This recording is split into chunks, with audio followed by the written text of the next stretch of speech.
Današnja seja odbora občinskega sveta za varovanje okolja je bila v znamenju reševanja okoljske problematike na Duplici.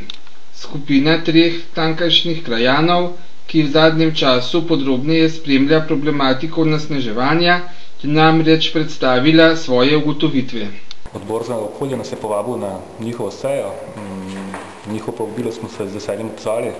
Želeli smo pa opozoriti na status quo oziroma pa pozicijo v zvezi z onesnaževanjem, ki prihaja iz kurilnice biomase na Duplici. In kakšno je stanje? V preteklih tednih ste že opozorili, da se biomasa, ki ni prava biomasa, sežiga? Mi smo že nekje od konca lanskega leta začeli pošiljati prijave na inšpektorat, vedno ko smo opazili sumljive izpuste črnega sajastega dima.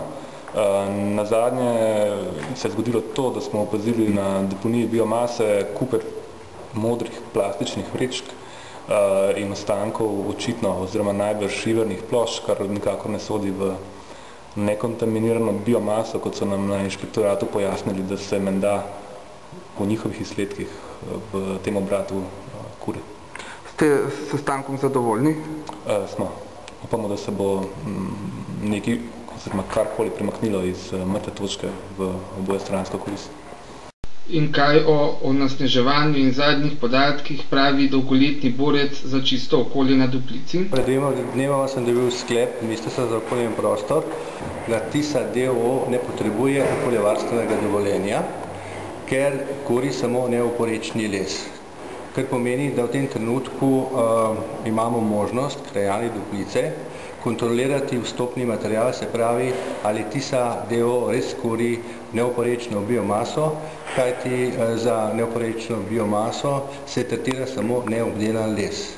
Kar pomeni, da tudi potem izpusti v okolje skozi dimniške naprave in pa filtre niso sporni. Predlagal sem sklep za odbor, sicer ta, da se župan in pa predstavnik našega odbora sestane s predstavniki Tise in da poskušajo se sestati na enem sestanku, na katerem bi ponovno vzpostavili stik med občino in pa s temi predstavniki Tise. In kaj pravi pobudnik te točke dnevnega reda in predsednik odbora za varovanje okolja? Torej, meni se zdi ključno, da v teh stvarih čim več razpravljamo, da se pogovarjamo, ker v vsej zdajšnji zgodovini onesnaževanja na Duplici se na nek način izkazalo, da je pravna država odpovedala, da inšpekcijske službe ne delujejo in edina stvar, ki se jo lahko še poslužimo, je nek kontinuiran javni pritisk. In današnja seja je bila tudi namenjena temu, da znova in ponovno na te probleme opozorimo. Zdaj, ob tej stvari bi pa rad dodal še naslednje. Vedno se dogaja, da na eni strani je Tisa, na drugi strani je pa javnost. Na današnji seji se je pokazalo, da v skupini javnosti obstaja tudi pripravljenost, da dovolijo obratovanje in pa delovanje Tise.